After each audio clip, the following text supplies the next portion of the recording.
proposons sur cette série de petites vidéos d'un format d'environ une dizaine de minutes un résumé en fait de la formation que nous vous proposons par ailleurs le samedi matin de 10 h à midi au Temple des Batignolles, intitulé 21 siècles de théologiens. Le but c'est de revisiter notre histoire des théologies chrétiennes multiples en nous posant la question à chaque fois de savoir si ces hommes et ces femmes qui se sont posés des questions dans le passé depuis les origines jusqu'à nos jours, eh bien, ont les mêmes questions que nous, les mêmes réponses que nous. Tout ça dans un seul but, formuler par nous-mêmes nos propres convictions. Pour notre protestant, c'est d'abord formuler sa propre conviction. Lorsque nous, protestants, nous parlons du protestantisme, nous avons parfois l'impression que les grands réformateurs que nous allons voir cette année, Luther, Calvin, Zwingli, Melanchthon, Bucer et d'autres, sont nés à partir de rien. Or en fait, si la réforme protestante au XVIe siècle a pu avoir lieu, c'est qu'il y a eu ce formidable élan qu'on a appelé le mouvement humaniste.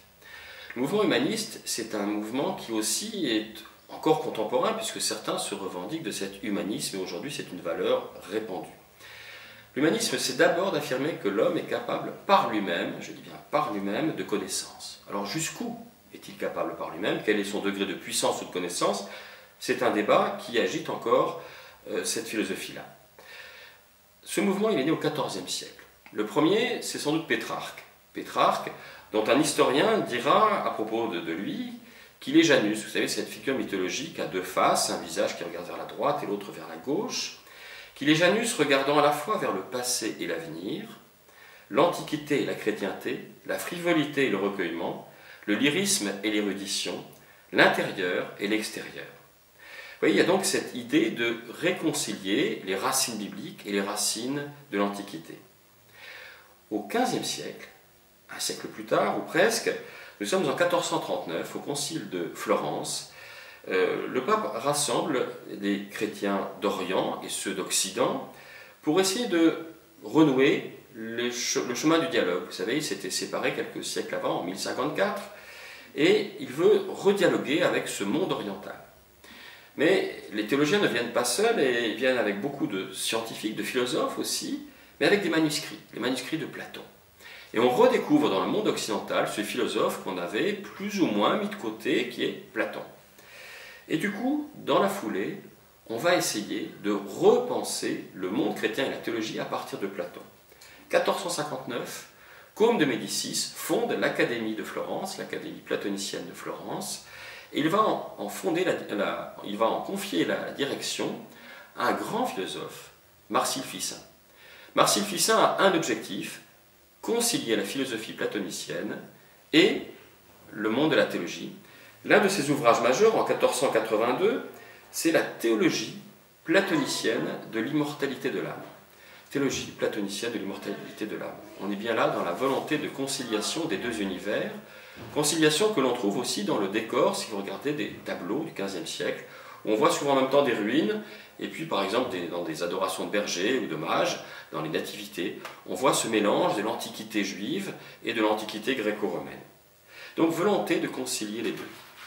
Alors dans le tableau que vous voyez maintenant, que vous allez voir, eh bien c'est un tableau qui décrit une histoire issue de l'Antiquité, qui est la calomnie d'Apelle. Alors Apelle, c'était un poète qui a été calomnié, et le roi Midas, que vous voyez à droite du tableau, veut essayer de comprendre qui est Apelle. Alors pourquoi je vous montre ce tableau? Parce que maintenant, imaginez que Midas, c'est vous, et que Apelle, c'est la réalité du monde, tel qu'il est. Vous, Midas, nous, Midas, le roi Midas, vous voyez, a des grandes oreilles, il essaye d'entendre, de capter la réalité telle qu'elle est, et puis malheureusement, il est entouré d'un certain nombre de personnages qui vont l'empêcher de voir la réalité telle qu'elle est, de voir Apelle qui est au centre du tableau, au sol. Il faut tout le tableau au sol, de droite à gauche et non pas de gauche à droite comme dans les bandes dessinées. Et donc vous avez le roi Midas qui est entouré de ces deux femmes, symbolisant le soupçon et l'ignorance. Devant lui la haine en guenille, cet homme avec le flambeau, la haine. Et puis au-dessus d'Apelle qui lui tire les cheveux, une femme riche qui symbolise la calomnie, et elle est elle-même entourée de la séduction et de la fourberie. Bref, entre le réel et nous, entre Apelle et le roi Midas, il y a comme des écrans qui ne nous permettent pas d'atteindre la vérité du réel.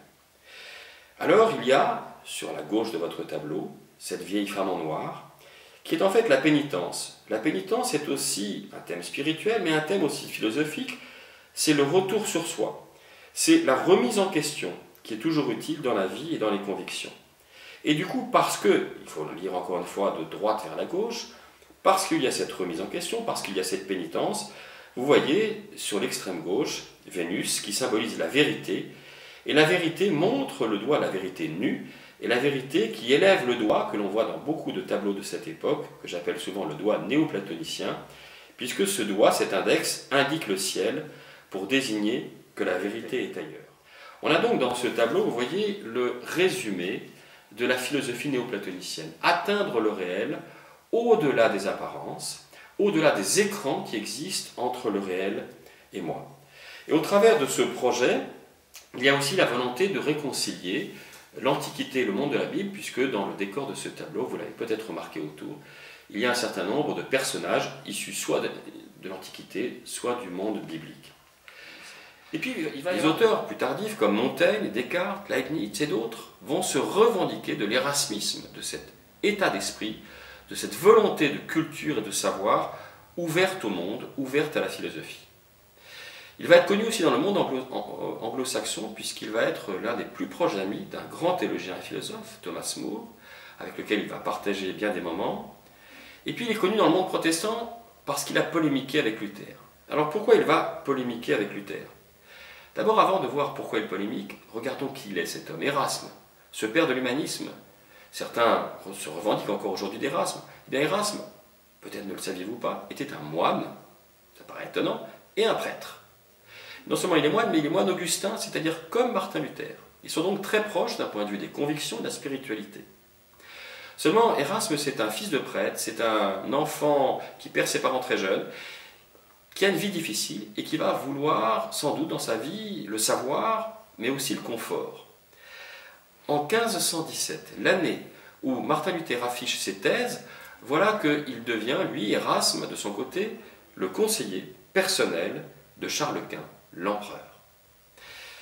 1519, 2 ans plus tard, Martin Luther lui dit rejoins-moi dans la réforme, rejoins-moi parce que tu as les idées de la modernité, de l'ouverture, de la recherche du savoir. Érasme va refuser. Pourquoi a-t-il refusé? On ne le sait pas. Est-ce par souci de confort, parce qu'il est auprès de Charles Quint? Est-ce parce qu'il a peur du risque? Tout cela est peut-être vrai, on n'en sait rien. Toujours est-il qu'ils vont alors se séparer de manière radicale, parce que l'un comme l'autre, mais je dois dire surtout Martin Luther, ont des fichus caractères, et Martin Luther va rejeter fortement Érasme. À tel point, et c'est là l'objet de la polémique, qu'en 1524, voilà que Érasme publie l'un de ses ouvrages majeurs, le Libre Arbitre, De Liberio Arbitrio, le libre arbitre. À peine un an plus tard, Martin Luther lui répond du serf arbitre, donc pas du libre, du serf, c'est vraiment le paysan, l'esclave, du serf arbitre. Pourquoi dit-il cela? Il dit même des choses qui aujourd'hui peuvent nous choquer. Il dit, et je le cite, que le serf arbitre ne peut vouloir rien de bien. On ne peut pas vouloir le bien par nous-mêmes, dit-il, parce que tout ce qui est bien en nous vient de la grâce de Dieu. Mais l'objet de la polémique, il est justement là. Il faut comprendre qu'au XVIe siècle, le débat, ce n'est pas tellement la liberté, c'est le salut.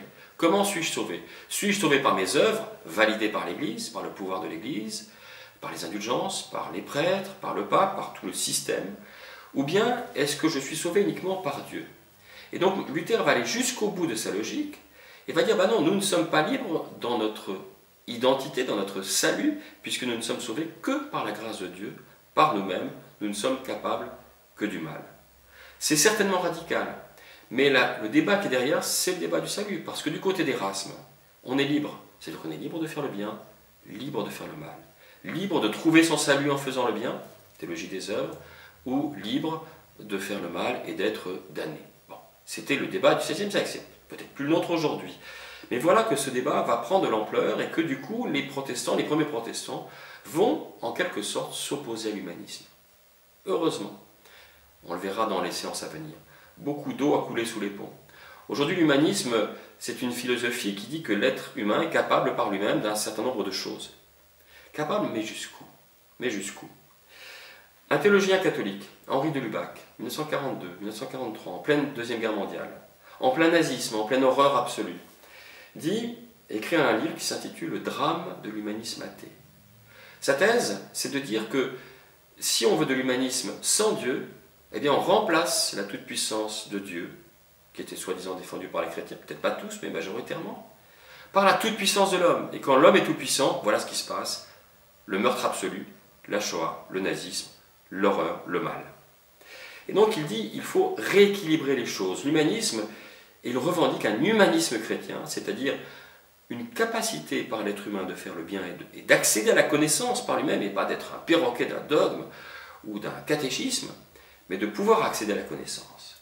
Mais c'est la question de la toute-puissance qui est derrière, question que l'on verra, et je voudrais terminer en citant Camus. Camus, qui dans le mythe de Sisyphe, Essai sur l'absurde, en 1967, écrit ceci. Où nous ne sommes pas libres, et Dieu est tout-puissant, et responsable du mal, où nous sommes libres et responsables, mais Dieu n'est pas tout-puissant. Vous voyez que derrière cette question de l'humanisme et de la liberté de l'homme se cache aussi la question du mal. Et il se cache aussi la question de mon identité. Dans mon identité, suis-je libre de me construire par moi-même? Oui, mais jusqu'où? C'est ça le débat humaniste.